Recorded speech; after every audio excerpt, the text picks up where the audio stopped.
Graça e paz a todos os irmãos. É um prazer estar novamente com você, através das mídias sociais, podendo ministrar a palavra de Deus. Meus irmãos, nesta noite eu gostaria de falar sobre como superar situações inesperadas.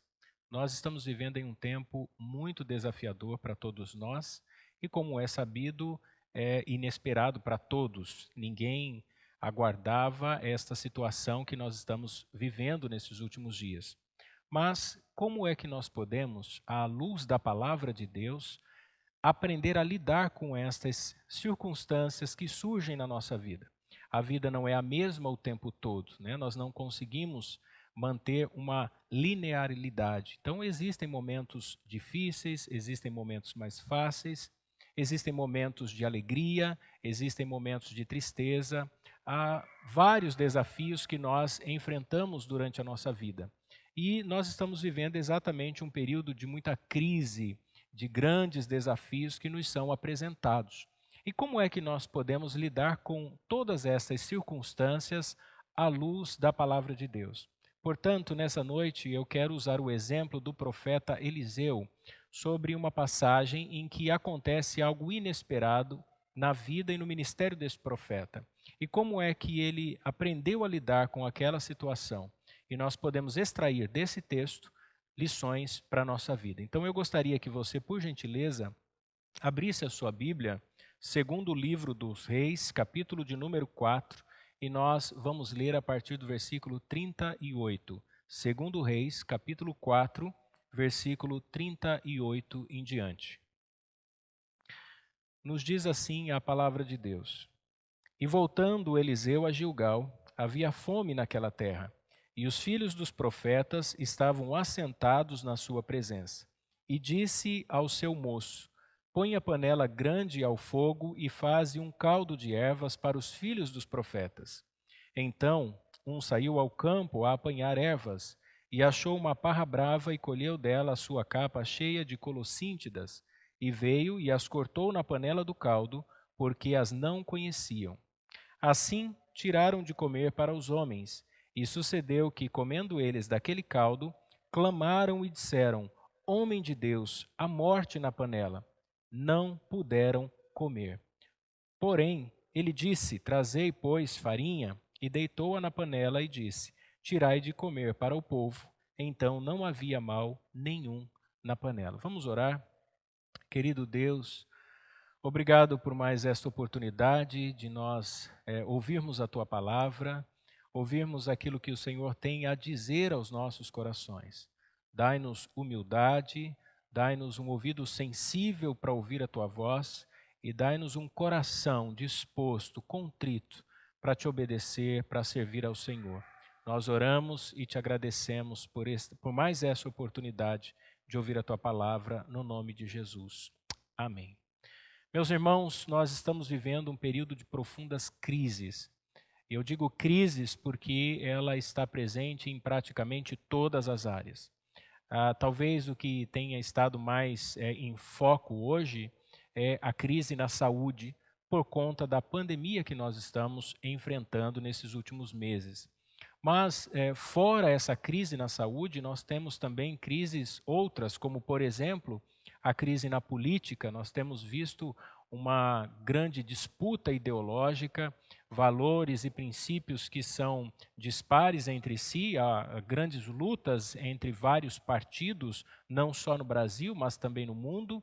Nós enfrentamos crises decorrentes disso, que são crises familiares, há uma fragmentação da família, a família tradicional, bíblica, instituída por Deus, muitas vezes atacada por pseudo-valores ou por ensinamentos que contrariam a palavra de Deus, e isso também resulta em profundas crises morais, comportamentais e relacionais. Nós temos visto uma sociedade que tem estado muito distante daquilo que Deus estabeleceu como padrão e conduta para o ser humano. Então, essas crises que estão presentes na sociedade, elas objetivamente atacam ou afetam a realidade da igreja. Nós estamos, como eu disse na semana passada, estamos em um mundo que está sob o poder do pecado, e é claro que todos nós sofremos as consequências, nós temos aborrecimentos, nós temos desgastes emocionais, nós também tropeçamos, cometemos vários erros. A realidade é uma só: todos nós enfrentamos crises das mais diversas. E o texto que nós lemos registra exatamente um momento de crise na vida do profeta Eliseu. Notem que o texto fala sobre o lugar onde eles estavam reunidos. Voltando para Gilgal, houve fome naquela terra. E aqui é muito importante nós lembrarmos do papel fundamental, da grande importância que tinha a cidade de Gilgal para todos aqueles homens. Foi exatamente em Gilgal que eles praticaram a circuncisão como o símbolo de pertencimento do povo a Deus, quando eles então foram resgatados da escravidão no Egito. Foi em Gilgal que eles fizeram a distribuição das terras de Canaã.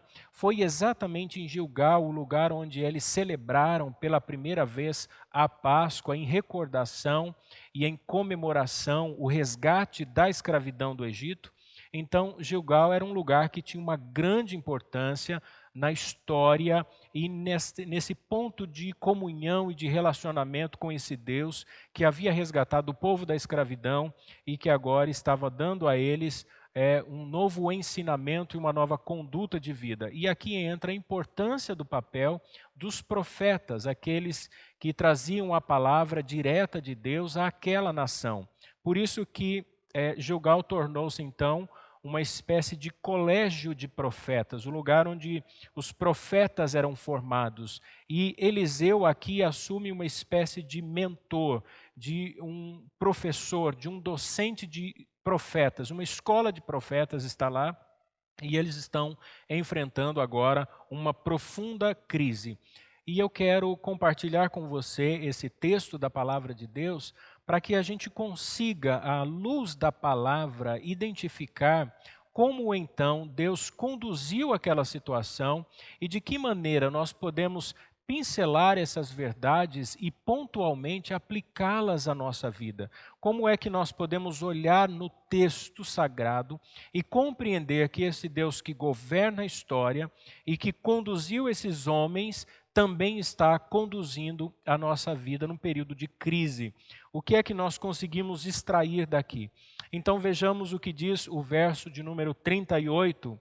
Começa dizendo que, voltando Eliseu para Gilgal, havia fome naquela terra. Notem que, embora Gilgal fosse considerada o lugar da proteção de Deus, o lugar onde Deus estabelecia os seus ensinos, o lugar onde os profetas exerciam com mais afinco o seu ministério profético, e poderia até dizer que é uma espécie de quartel-general onde eles iam revigorar as suas forças, relembrar os feitos de Deus e dali continuar levando a palavra de Deus. O texto diz que naquele lugar houve fome, porque a fome alcançou toda aquela região como um reflexo econômico da profunda seca que existia naqueles tempos.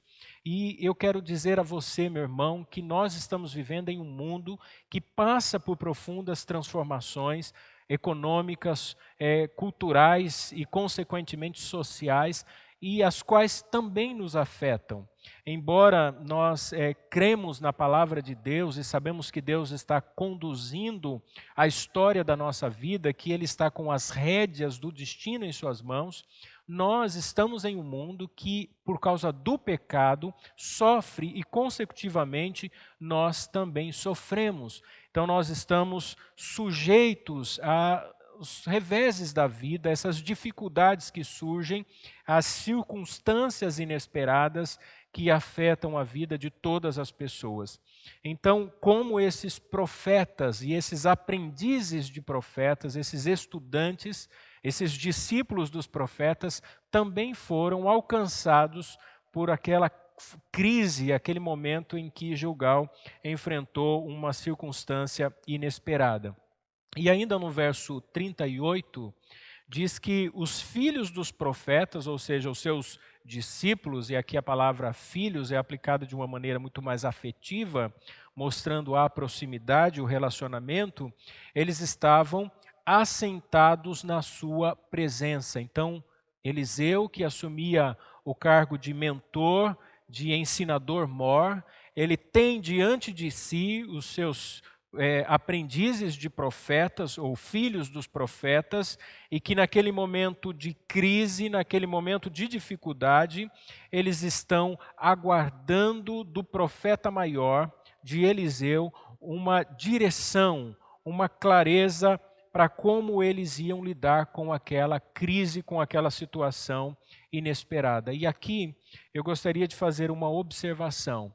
O nosso maior desafio nem sempre é lidar com as dificuldades. Nós até aprendemos a lidar com dificuldades, porque é fato que existem circunstâncias na nossa vida que elas são praticamente inadministráveis.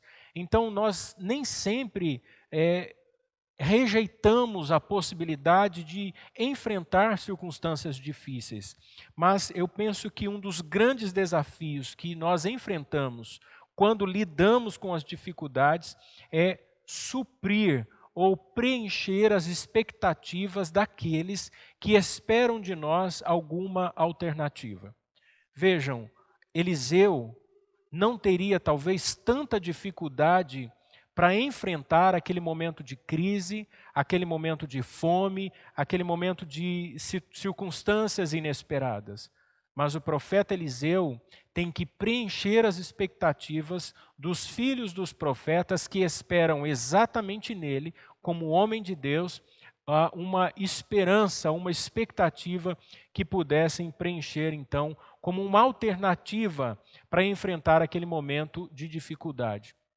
E este tem sido um dos grandes desafios que nós temos enfrentado na atualidade. Uma coisa é um pai de família enfrentar uma dificuldade. Outra coisa é o pai de família saber que tem os seus filhos que dependem dele, uma esposa que depende dele, que tem uma casa onde ele precisa colocar o pão sobre a mesa. A realidade de um empresário que enfrenta dificuldades nem sempre é tão difícil quanto aquele empresário que precisa lidar em preencher as expectativas e as esperanças daqueles funcionários que trabalham para ele. Então, enfrentar a dificuldade, de um lado, ela é algo quase que normal, porque nós aprendemos a lidar com as circunstâncias, mas nós sofremos muitas vezes porque nós precisamos preencher as expectativas daqueles que esperam em nós. E esse tem sido o grande clamor do brasileiro nesses últimos dias, de pais desempregados que não sabem como conseguirão pagar o aluguel no final do mês, como conseguirão sustentar os filhos, cuidar da família. Este tem sido o grande clamor de empresários, empreendedores, de comerciantes, de autônomos que não sabem como vão preencher as expectativas daqueles que dependem da sua função. Os filhos dos profetas eram aprendizes.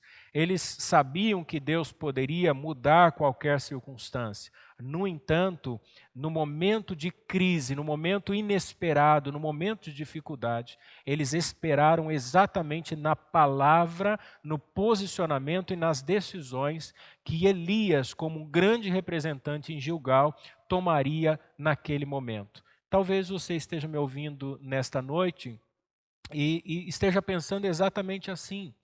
Olha, pastor, o meu grande desafio não é enfrentar esse momento de crise econômica, mas o meu desafio tem sido como instruir a minha família, como cuidar das emoções da minha esposa, dos meus filhos, dos meus empregados, como aprender a lidar com isso nos meus relacionamentos, de maneira que essa crise não se instaure de maneira tão profunda, fragmentando a minha família, rompendo os relacionamentos. E aqui, irmãos, nós vamos aprender com o profeta. Imagine esta cena: o profeta sentado, os seus aprendizes, os seus alunos em círculo, sentados em volta do profeta, e no momento tão crucial, esperando que Eliseu lhes desse uma direção, esperando que Eliseu desse uma palavra para eles.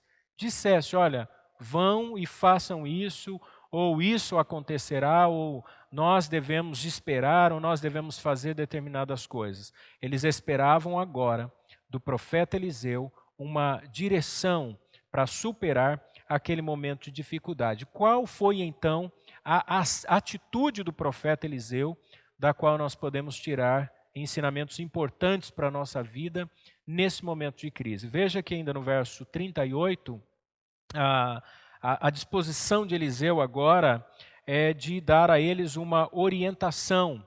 Havendo fome, Eliseu então está disposto a matar a fome daquele povo. E ele diz no verso 38, põe a panela grande ao fogo e prepara um caldo de ervas para os filhos dos profetas.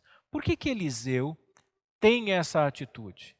Se é um momento de crise, se é um momento de muitas dificuldades, se não havia o que comer, porque o texto é muito claro ao dizer que havia fome naquela terra, obviamente não havia comida.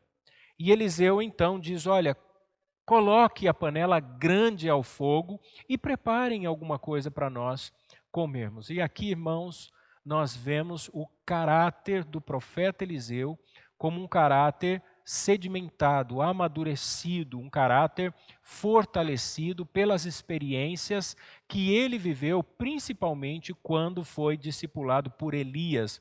Se nós voltarmos para o primeiro livro de Reis, capítulo 17, do verso 11 ao verso 13, nós temos o registro da viúva de Sarepta, quando o profeta Elias vai àquela região, uma região que também enfrentava grande fome, muita seca. Ele diz àquela mulher, vai e prepara um bolo. E ela então disse que só tinha um pequeno punhado de farinha e um pouco de azeite para que ela fizesse o bolo para ela e seu filho, e então eles morreriam.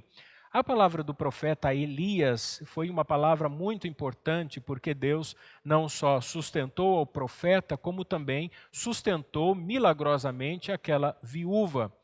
Eliseu aprendeu com as experiências do profeta Elias, e ele demonstrou esse aprendizado também na prática, porque se nós lermos o capítulo 4, logo no início, há o registro da multiplicação do azeite na botija, com aquele caso em que a viúva tinha grandes dívidas e Deus usou o profeta Eliseu para operar um milagre da multiplicação.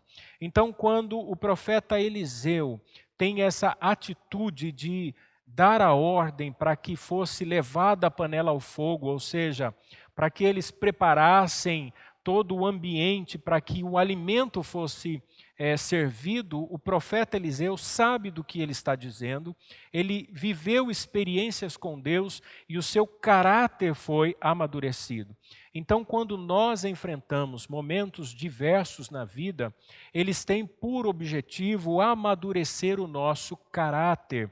As dificuldades que nós enfrentamos, elas nos proporcionam esse momento de dependência de Deus, para ver o quanto Deus é soberano, o quanto Deus está conduzindo a nossa vida e que Deus pode cuidar de nós, ainda mesmo quando tudo à nossa volta parece estar de perna para o alto. Então o profeta Eliseu, ele viveu experiências que sedimentaram o seu caráter, que lhe trouxeram amadurecimento e confiança em Deus no momento de dificuldades. E ele vai dar agora essa orientação, e ele sabe que, embora essa atitude que ele tem, que está em volta de muita fé, de uma fé muito bem sedimentada, de uma fé muito bem amadurecida, é necessário também que estas pessoas tenham atitudes de obediência. Vejam que ele não clama a Deus para que simplesmente apareça o alimento na panela. Não. Ele pede para que então eles preparem o alimento. Ele requer aqui obediência, atitude de submissão, para que aqueles aprendizes de profeta, assim como ele aprendeu com Elias, também aprendessem com ele o quanto Deus é poderoso para transformar circunstâncias e que Deus é quem cuida da sua igreja, quem cuida do povo da aliança e de fato Deus cuidaria deles. Então eles precisam buscar esse alimento, eles precisam agir em obediência à palavra do profeta Eliseu.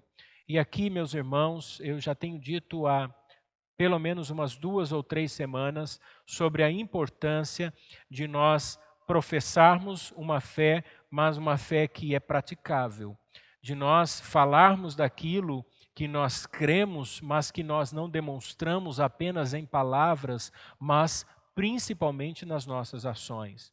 Não só confissão, mas prática. A mente enriquecida da palavra de Deus e que produz em nós uma vida de piedade, em que nós tenhamos uma vida que glorifique a Deus, uma vida de obediência à palavra de Deus. Não é determinismo.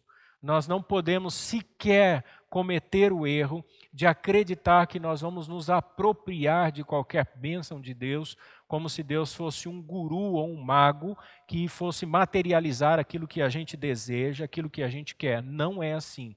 A palavra de Deus sempre é muito clara em nos demonstrar que a vida cristã é uma vida de progresso, crescimento, relacionamento e que nós temos que, à luz da palavra de Deus, aprender e que Deus vai lapidando as arestas do nosso caráter, vai nos transformando e nos ensinando. É isso que a Bíblia chama de o processo da santificação. Então nós temos que aprender a renunciar às nossas vaidades, os nossos desejos carnais, as nossas idolatrias. Nós temos que renunciar, abnegar das nossas paixões e nos submeter, levando cativo toda a nossa mente em obediência à palavra de Deus. Os filhos dos profetas deveriam se submeter à palavra de Deus dita pelo profeta Eliseu. Então, eles deveriam ter atitudes aqui coerentes com o ensino que o profeta havia dado. E nós encontramos, no momento de crise, neste contexto, 2 fatores importantes. Primeiro, a crise ela tem um papel profundamente didático. A crise ela nos ensina, momentos de crise nos proporcionam um ambiente de aprendizado.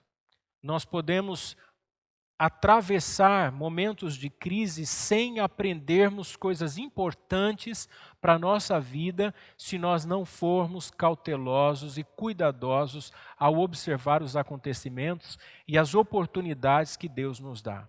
Momentos de crise são didáticos porque mostra para nós que nós não somos autônomos, que nós não somos autossuficientes, que nós não temos independência total e absoluta das coisas que nós desejamos e fazemos, que nós somos limitados, que nós somos finitos e totalmente dependentes de Deus.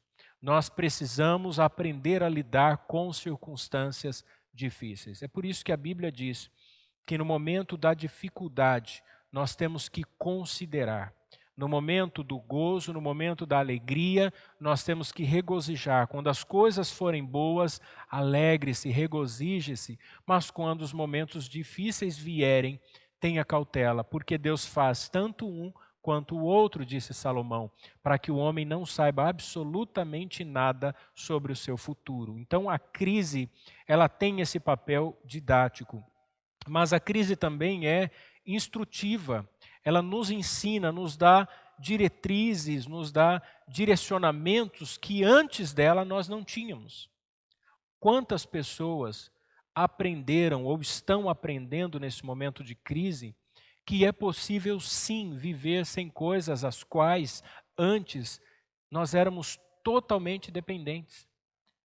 Muitas pessoas que viviam buscando prazeres ou satisfazer desejos em determinadas coisas, as quais não pode mais, perceberam que sim, é possível viver sem aquelas coisas. Então, quando nós enfrentamos esses momentos de crise, nós temos a oportunidade de sermos instruídos. Quantos cristãos que não valorizavam a importância de congregar. Quantos que trocavam o culto no domingo por qualquer coisa, ou por um churrasco, ou para um passeio no shopping, ou para fazer compras, ou para lavar o carro, ou para ficar em casa assistindo televisão.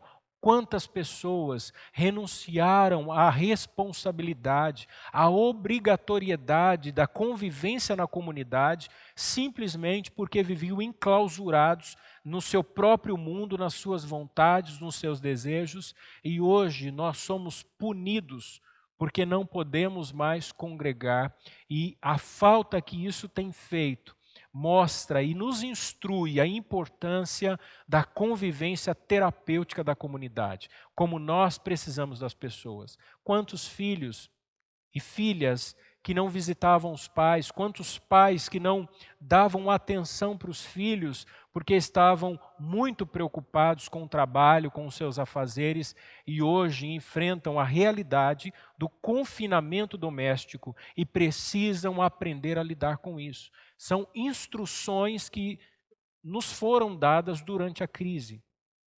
Quantos casais que não discutiam a relação, que não sentavam para conversar, quantos esposos que escondiam da esposa, pais que escondiam dos filhos a realidade financeira da família, ou querendo dar aos filhos algo que não tinha condições de sustentar. Vejam, quantos deixavam o ambiente familiar para viver atrás de amigos, ou para viver nos bares, jovens nas baladas, enfim, quantas pessoas que hoje têm a oportunidade, ao vivenciar esta crise que nós estamos passando, de reorientar a sua vida, de reorientar os seus relacionamentos, de reatar relacionamentos que eram rompidos, de ter tempo de qualidade com a esposa, com o esposo, com os filhos. Quantos pais, eu digo pela minha própria experiência, que hoje precisam sentar com os filhos para ajudá-los nos deveres escolares e para perceber o desenvolvimento cognitivo dos filhos. Quantos pais que sequer percebiam o desenvolvimento físico, o crescimento dos filhos. Hoje nós temos essa oportunidade, diante da crise, de ver o quanto a nossa família é importante, o quanto relacionamentos com a comunidade de fé fazem falta para nós, e nós podemos reavaliar tudo isso, porque a crise nos proporciona dois fatores: primeiro, didático, e o segundo, instrutivo. Nós aprendemos o que e quando fazer. Então nós estamos passando por esse momento, aprendendo algo muito importante para a nossa vida, que com certeza vai nos amadurecer como cristãos. Versículo 39 ao 40, então um deles saiu ao campo a apanhar ervas e achou uma parra brava, e colheu dela, enchendo a sua capa de colossíntidas. E veio e as cortou na panela do caldo, porque não as conheciam. Ele não conhecia aquela planta. Ele colheu na boa intenção, na sua sinceridade, pensando estar, obedecendo às orientações do profeta Eliseu. Assim, deram de comer para os homens, e sucedeu que, comendo eles daquele caldo, clamaram e disseram: homem de Deus, a morte na panela. Vejam a expressão clamaram. Algo inesperado aconteceu. Como se o momento já não fosse fácil, um momento difícil, um momento de dificuldade que eles estavam enfrentando, agora existe um clamor por algo inesperado dentro daquela situação de crise. E aqui nós podemos aprender, no mínimo, 3 coisas importantes se nós queremos, se nós desejamos ver a ação de Deus. Vejam, primeiro, mesmo tendo sido instruídos sobre a palavra, nós precisamos agir. O profeta Eliseu havia instruído aqueles profetas, o profeta Eliseu havia orientado os jovens, os aprendizes de profeta, mas, no entanto, era necessário que eles tivessem atitudes, que eles agissem em correspondência às orientações, às deliberações do profeta Eliseu. Nós ouvimos a palavra de Deus constantemente. Nós somos orientados na palavra de Deus constantemente. Sejam nas pregações, sejam nos louvores que nós ouvimos, seja no relacionamento com irmãos piedosos, que sempre nos trazem uma palavra de Deus embasada nas Escrituras, na convivência da comunidade. Você que assiste semanalmente as pregações no YouTube, nós somos orientados na palavra de Deus. Agora, se nós apenas ouvimos a palavra e nós não tomamos atitudes, a nossa semana não será em absolutamente nada diferente da semana anterior. Você precisa ouvir a palavra de Deus, mas você precisa obedecer a palavra de Deus. Nós precisamos ouvir porque o ouvir a palavra gera fé em nosso coração. Deus planta fé em nosso coração à medida em que nós somos instruídos na palavra. Quanto mais instrução, maior a fé. Quanto mais conhecimento, maior a comunhão. Quanto mais nós entendemos da palavra de Deus, maior a construção de ideias que nós temos a respeito da grandeza de Deus, da soberania de Deus, da majestade de Deus. Quanto mais nós nos aprofundamos nas Escrituras Sagradas, maior o senso de reverência, de temor com relação a Deus.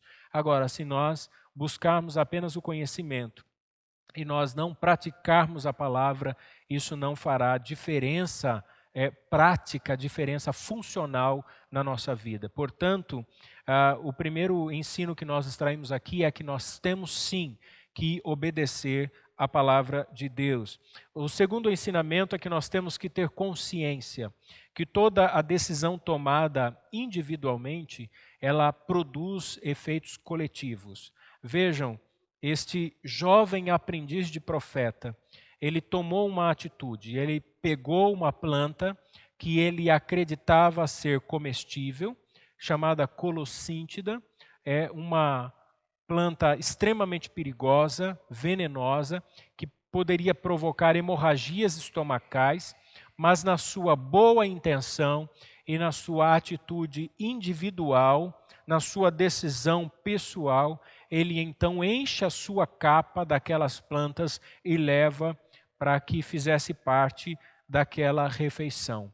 E então todas as pessoas que participaram da refeição foram diretamente afetadas pela decisão equivocada daquele jovem aprendiz de profeta. O que eu quero dizer com isso? É que mesmo que nós tenhamos boas intenções e às vezes nosso coração vaidoso e egoísta diz assim, olha, eu sou dono do meu próprio nariz, eu sou dono da minha própria vida e ninguém tem nada a ver com isso.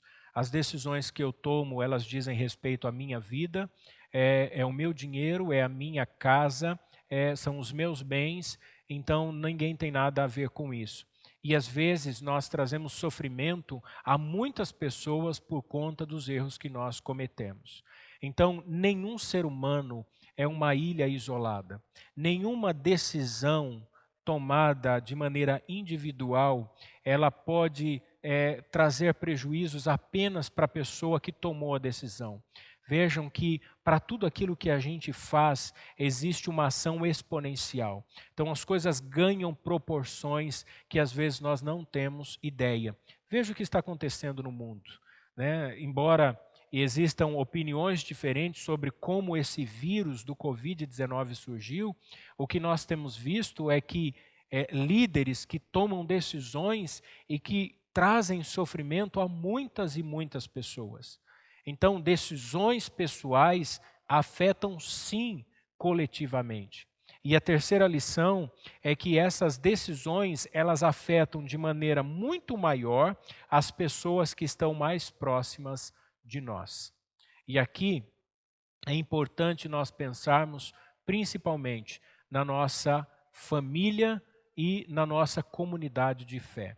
Todas as decisões que nós tomamos, elas afetam de maneira muito maior ou mais grave as pessoas que estão próximas de nós. Eu não sei o que você tem passado, eu não sei quais decisões você tem tomado nesses últimos dias, mas o fato é que as suas decisões, elas alcançarão de alguma maneira, de alguma forma, as pessoas que estão mais próximas de você e exponencialmente, ganhando proporção, as pessoas que estão mais distantes. Esse é o efeito coletivo das decisões individuais. Portanto, olha a importância que existe em nós ouvirmos a palavra e nós tomarmos decisões que glorifiquem a Deus e que proporcionem o bem às pessoas que estão próximos de nós. É muito importante nós obedecermos às instruções da palavra de Deus. Aquele jovem que poderia ter pedido orientação antes de levar o alimento, ou o possível alimento, para a mesa dos profetas e ter evitado aquela circunstância difícil para alguém que já estava passando por um momento de crise. Se nós estamos em uma crise, é muito importante que você seja cauteloso nas decisões que você tem tomado. Pense na sua família, pense na sua comunidade de fé, pense nas pessoas que estão próximas de você e entenda que todas as decisões que você toma, elas alcançam de alguma maneira as pessoas que estão ao seu redor.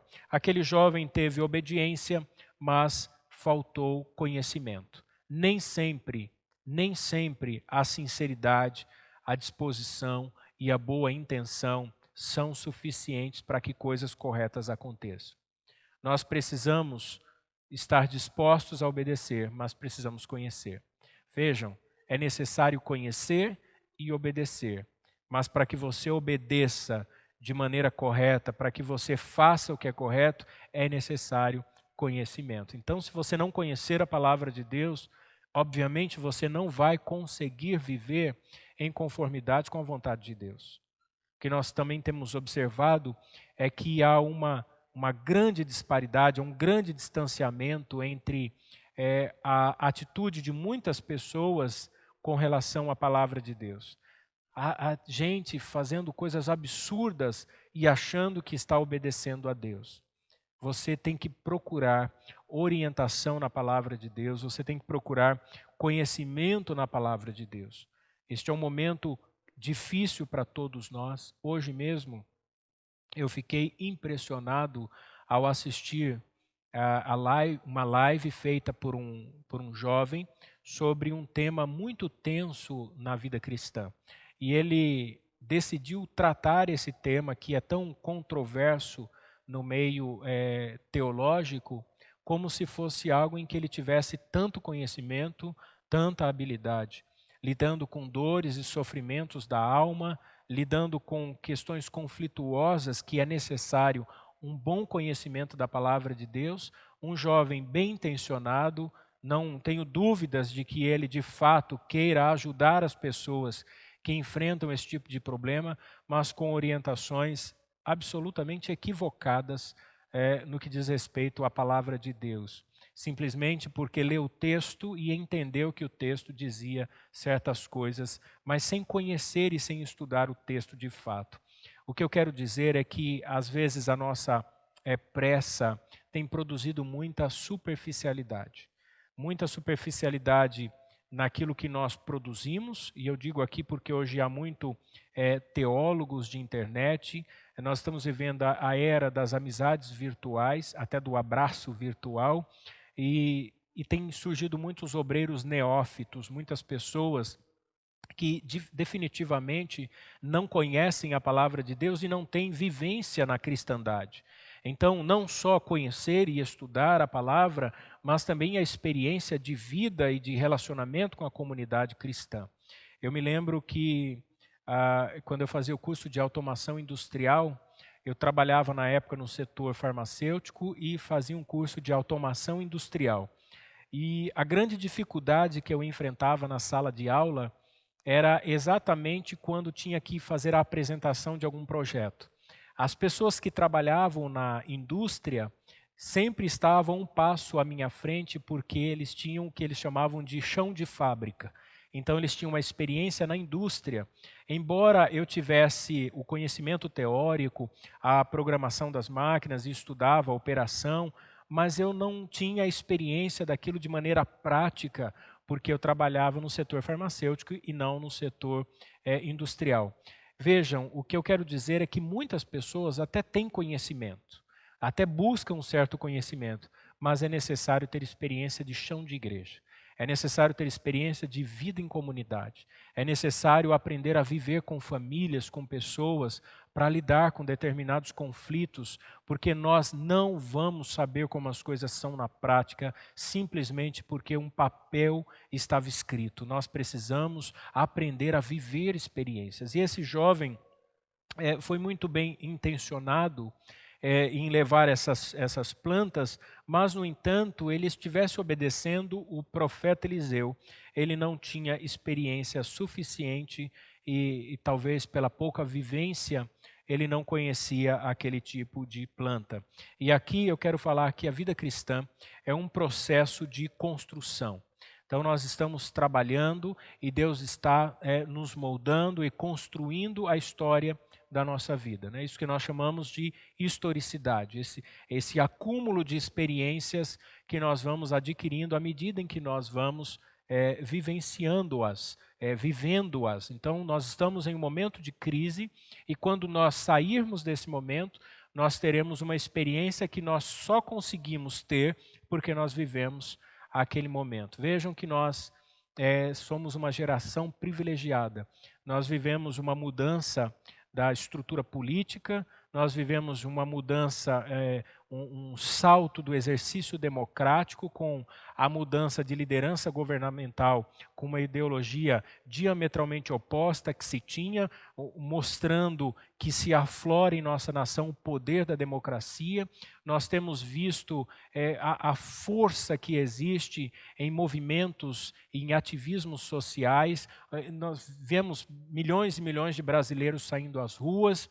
Nós estamos vivendo uma época de grande evolução tecnológica, de aceleração no número de informações, por outro lado, a luta de pessoas que estão na linha de frente querendo nos proibir de ter acessos a essas informações, tirando às vezes a nossa liberdade.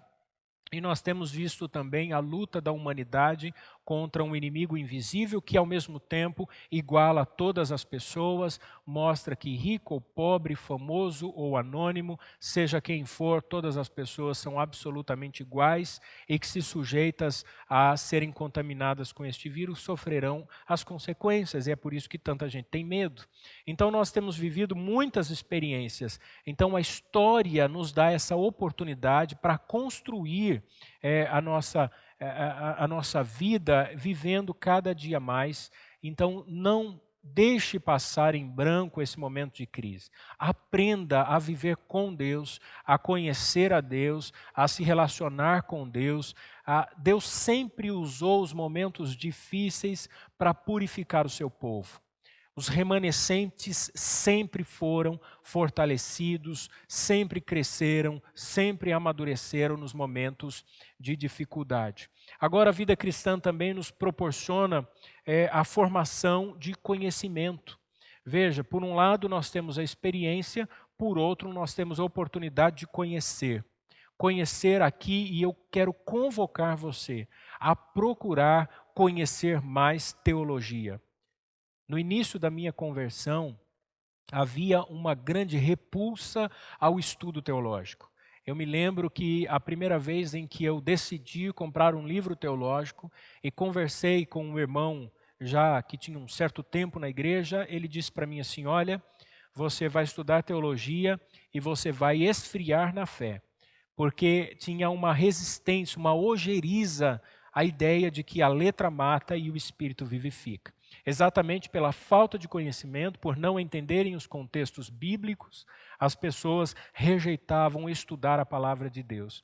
E eu quero convocar você a ser um estudioso da palavra de Deus, a ler as Escrituras, a debruçar-se nas Escrituras, a procurar, se tiver dúvidas, a pesquisar e a entender os contextos bíblicos, a ler bons livros de teologia, a aprender com pregadores reformados, digita no canal do YouTube, procure pregações bíblicas reformadas, pregações que ensinem a aliança de Deus nas Escrituras, o quanto Deus tem usado os acontecimentos da história. A Bíblia é o registro dos atos salvadores de Deus ao longo da história, e você com certeza vai adquirir conhecimento, e então você vai passar para o outro fator importante, que são as experiências com Deus, esse exercício da sua devoção, esse amor a Deus. Então é importante que você valorize o conhecimento, que você vivencie o momento de crise, para que você então tenha experiências e você possa contar muitos testemunhos daquilo que Deus tem feito ao longo da nossa vida, da sua vida. E eu lembro aqui de uma ilustração de um velho marinheiro.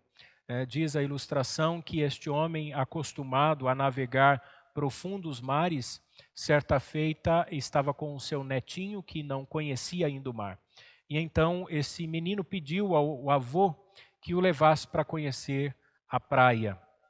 E quando ele chegou na praia, correu na areia, e aí ele chegou na água do mar, molhou os pés, as mãos, virou-se para o avô e disse assim: vovô, agora eu conheço o mar. E o avô olhou para ele e disse assim: eu também conheço. Essa é a diferença. Qual a proporção do seu conhecimento? Aquele menino apenas conheceu o mar porque molhou os pés e as mãos. Aquele avô conhecia o mar de navegar mares adentro. Você tem a experiência de conhecer Deus, ou porque você escuta boas pregações, ou porque você está sendo orientado na palavra, na sua convivência com a comunidade, mas você pode conhecer mais se você se debruçar sobre a palavra, se você procurar mais sobre Deus, se você pedir ao Senhor que se revele a ti, e eu tenho certeza que as suas experiências serão maravilhosas. No versículo 40, diz que eles então não puderam comer. Vejam, existem certas circunstâncias que elas precisam ser encaradas, são fatos. Verso 40, assim tiraram de comer para os homens, e sucedeu que, comendo eles daquele caldo, clamaram: homem de Deus, a morte na panela, não puderam comer. Existem circunstâncias que elas são administráveis. Há momentos difíceis que a gente até consegue lidar com eles, como eu disse no início dessa mensagem. Mas existem outros acontecimentos que são fatos. Eles estão presentes e a gente precisa aceitá-los. Existem coisas que não mudam. Existem momentos e circunstâncias na nossa vida que Deus nos encerrou, nos colocou naquela circunstância exatamente no exercício da sua vontade oculta. Aquilo que me é revelado, eu posso conhecer. Mas existem circunstâncias que nós vamos enfrentar na vida. Existem momentos que nós vamos enfrentar na vida que não cabe a nós questionarmos a Deus os porquês. Há momentos em que nós precisamos admitir que é um fato e nós precisamos aceitá-los.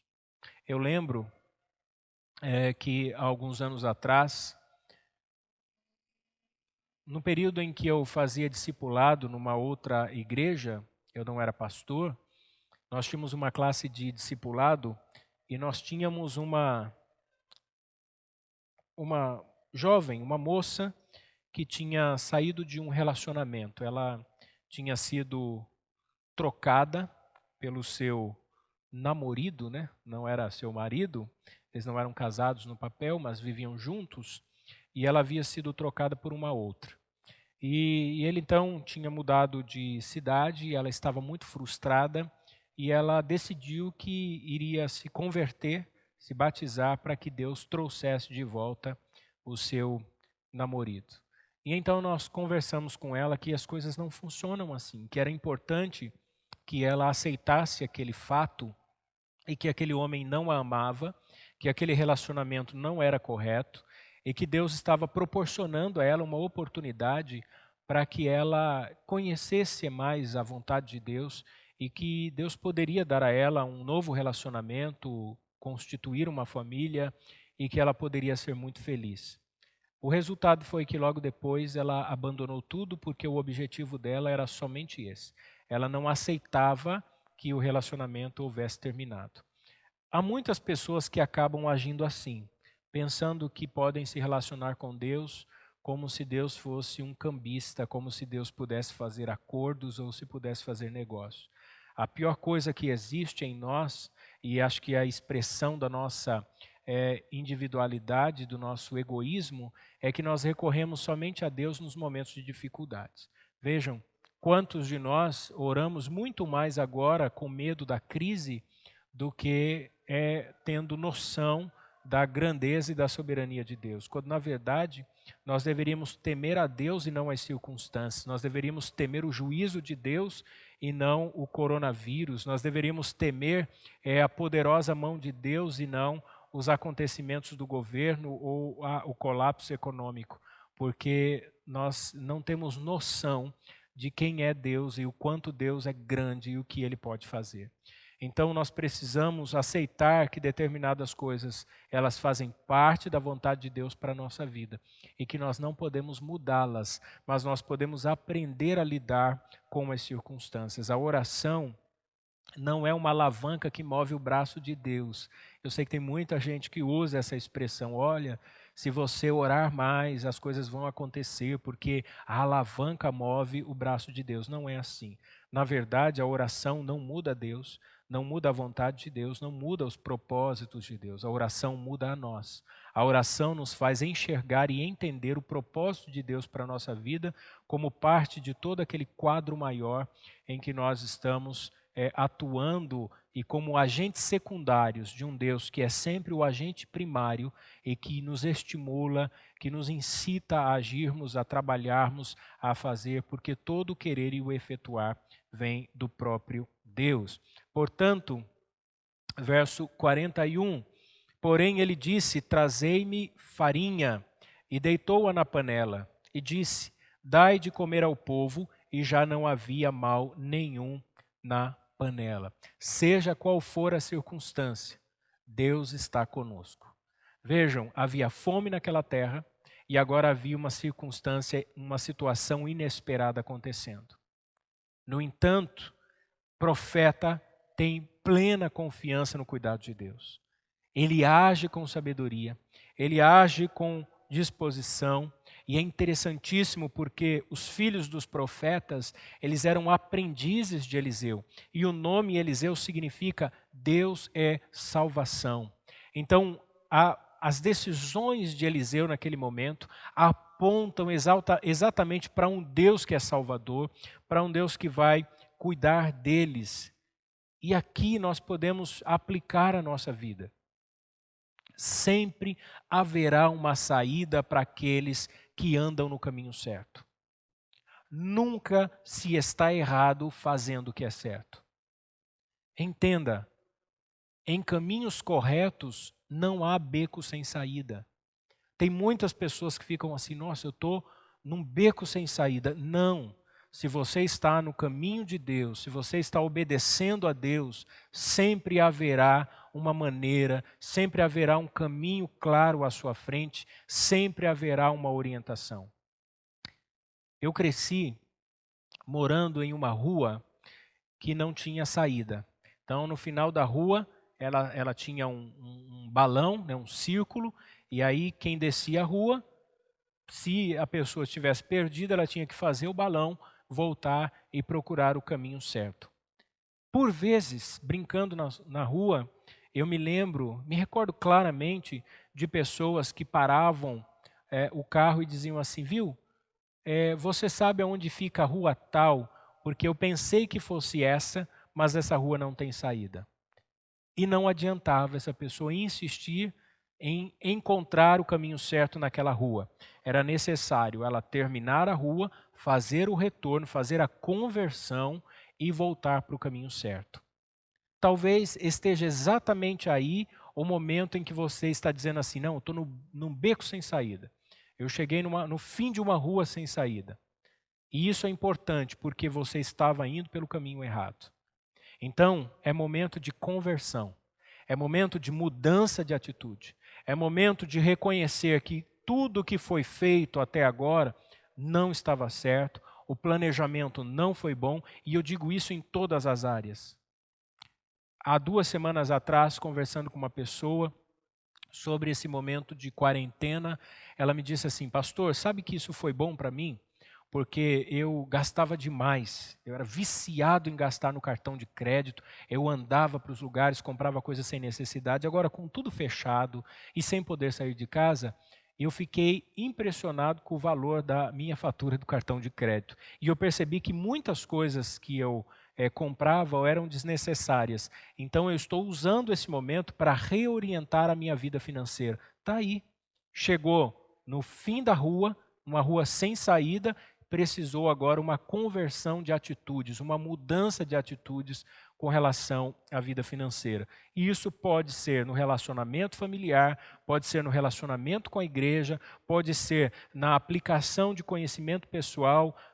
Quantos decidiram voltar a estudar, a se dedicar mais, a ter disciplinas, bons hábitos alimentares, exercício da vida devocional, enfim, não sei qual a área da sua vida em que é necessário que você tome atitudes que mudem, que seja definitivamente atitudes que apontam para uma conversão, para uma mudança de sentido, para uma mudança de direção. Então, se você chegou no fim da rua, e você percebeu que não tem saída, é porque você precisa mudar as suas atitudes. Os reveses da vida são as oportunidades para vivermos o sobrenatural de Deus. Para nós pararmos um pouquinho e andarmos agora fora do racionalismo e começarmos a enxergar esse Deus como Deus provedor, para não ficar apenas apoiado no sustento que vem do nosso salário. E eu falo aqui, e eu sei que talvez alguns pastores possam ouvir essa mensagem, e esse tem sido um grande desafio para os pastores, principalmente aqueles que vivem no ministério em tempo integral e que dependem suas finanças exclusivamente dos recursos da igreja. Vejam que quem cuida é Deus, quem sustenta é Deus. Mesmo havendo uma mudança tão radical, Deus tem cuidado de nós. E eu sei que isso pode acontecer com autônomos, tem acontecido com comerciantes, tem acontecido com empresários e tem acontecido com funcionários, com pessoas que trabalham em empresa, que talvez hoje estejam recebendo auxílio emergencial ou que estejam recebendo pelo governo naquele plano de ajuda ao setor empresarial. Mas o que eu quero dizer a você é que você não depende para a sua vida desses recursos, mas que esses recursos são enviados pelo Deus a quem você deve recorrer em dependência.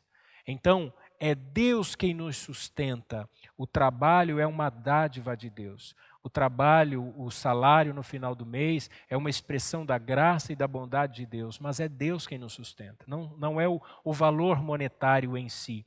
Então, quando nós aprendemos a olhar para questões financeiras, não apenas um olhar racionalista, não apenas um olhar monetário, financeiro, mas é entender que há questões espirituais envolvidas, nós aprendemos que Deus é acima de absolutamente tudo e que Ele está cuidando de nós e que Ele está sustentando a nossa vida.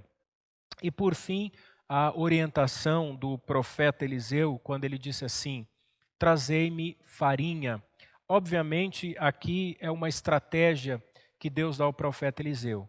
Notem que ele viveu a experiência do cuidado de Deus quando estava sendo orientado por Elias, e ele viveu essa experiência quando Deus o usou para multiplicar o azeite na botija da viúva.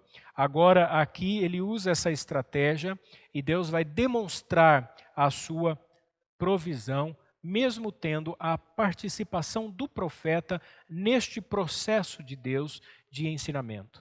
Vejam, é Deus quem vai operar o milagre, mas o profeta é quem tem as atitudes aqui.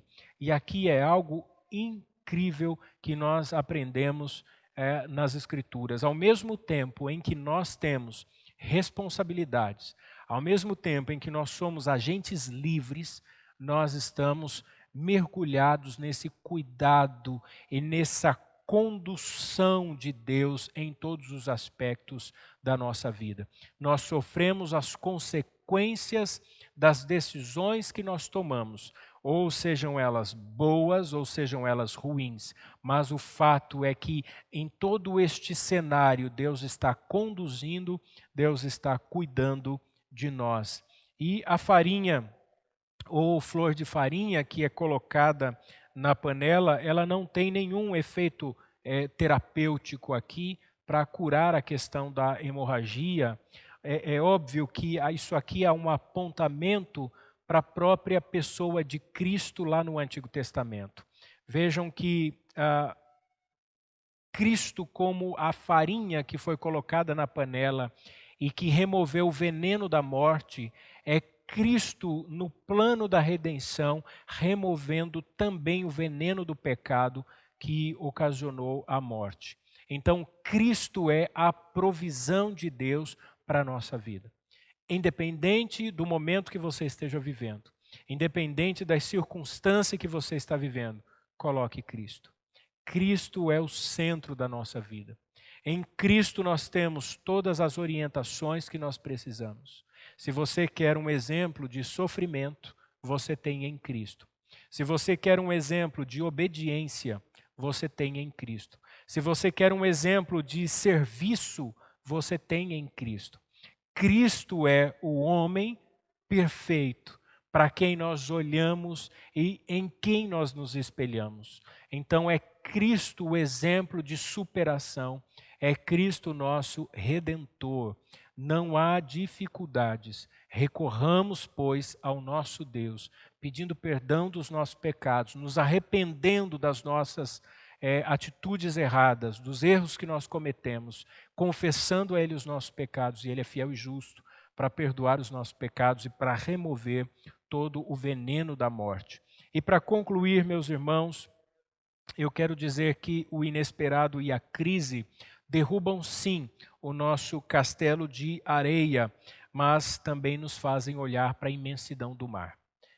Eu lembro que quando eu fui para a praia a última vez, eu e a minha filha, nós fizemos um castelo de areia. Então nós fizemos um forte, nós construímos lá os muros em volta, mas a onda veio e desmanchou tudo. Então, às vezes, esses acontecimentos nos fazem olhar para frente e perceber que, embora nós estejamos na areia fazendo castelos, diante de nós há a imensidão de um mar que nós sequer podemos imaginar o seu tamanho. Então, se o seu castelo de areia desabou por causa dessa crise, olhe à frente e veja que existe um grande mar e esse Deus está conduzindo tudo. Deus está nos orientando. Diante da crise, decida ouvir a palavra e obedecer a Deus. Então esteja atento, ouça a palavra, acolha-a com fé em seu coração, abrace-a como a sua tábua de salvação, como um náufrago, como alguém que viu o navio da sua vida afundar. E talvez você esteja aí à deriva. Abrace essa palavra como a tábua de salvação, como alguém que encontrou algo com que se agarrar, e agarre com toda a fé e confie no Senhor. Quando cometemos erros, nós precisamos reconhecer que nós somos incapazes de discernir tudo. Então, se você reconheceu que errou e que muitas coisas que você fazia não deveria ter feito, e agora esse momento de crise tem mostrado isso a você, é também a oportunidade de você reconhecer a sua limitação, que nós não podemos, eu não tenho condições de administrar toda a minha vida, mas eu posso confiar em Deus, eu posso descansar no Senhor. Por maior que seja a crise, e mesmo que alguém grite, que a morte na panela, Cristo é o nosso resgatador. Ontem eu estava conversando com uma pessoa e fiz a seguinte brincadeira, fiz um trocadilho. O mundo todo grita crise. Você liga a televisão, é crise.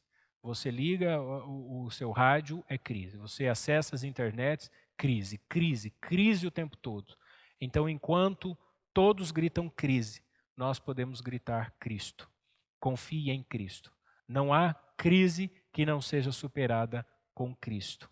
Então, se muitos dizem a morte na panela, a morte na economia, a morte no coronavírus, a morte em tantas outras coisas, a vida em Cristo. Se a morte na crise, a vida em Cristo. E é a Ele que nós recorremos. Lembre-se, você está em um mundo de dor e sofrimento, mas você não pertence a este mundo. Seu lugar de pertencimento é Gilgal. Seu lugar de pertencimento é no povo da aliança, é a igreja de Cristo.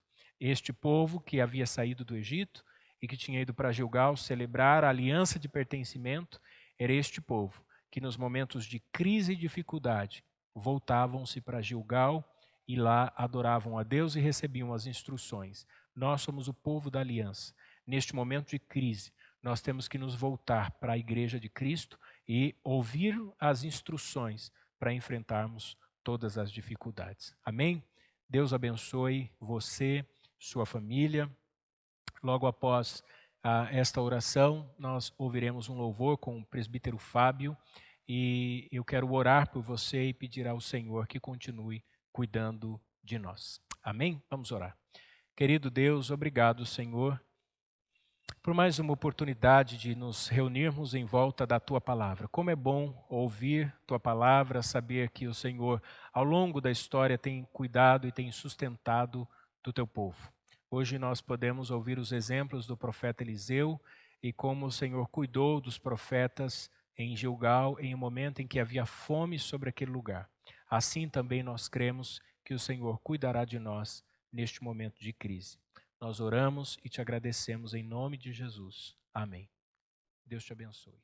Paz do Senhor, irmãos. Tudo bem com vocês? Deus abençoe a vida de cada um de vocês. Eu irei louvar a Deus com o hino ao cheiro das águas. Adora a Deus junto comigo. É para a glória dele. Digo aos irmãos que nós estamos com saudade de todos. Fica aqui a minha gratidão a Deus pela vida dos irmãos e o nosso abraço da nossa família, filho, mulher, todos. Que Deus abençoe vocês e vamos louvar ao Senhor.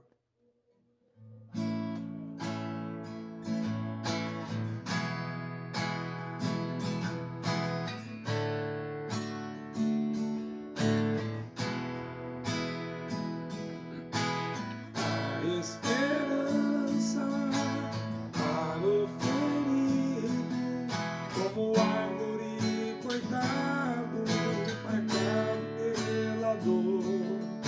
E ainda que na terra envelheça a raiz, e no chão abandonado o seu tronco morrer, a esperança para você, ao cheiro das águas voltará, como planta nova florescerá, seus ramos se renovarão,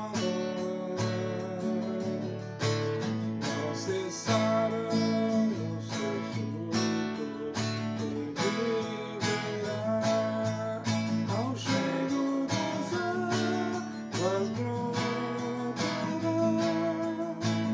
como planta nova florescerá, seus ramos se renovarão, não cessarão os seus frutos e viverá.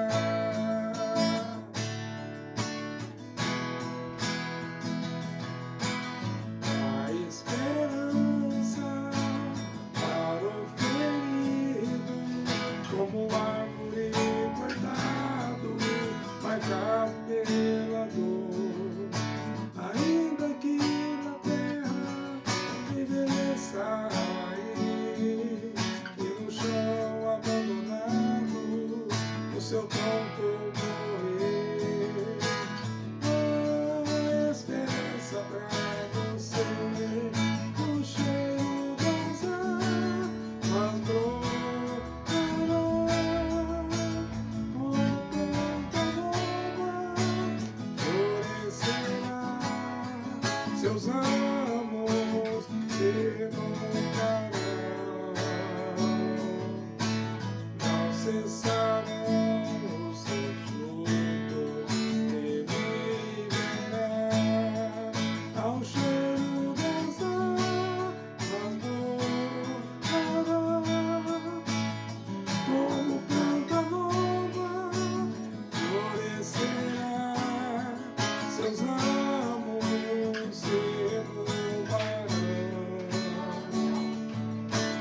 Deus abençoe a todos. Fiquem na paz.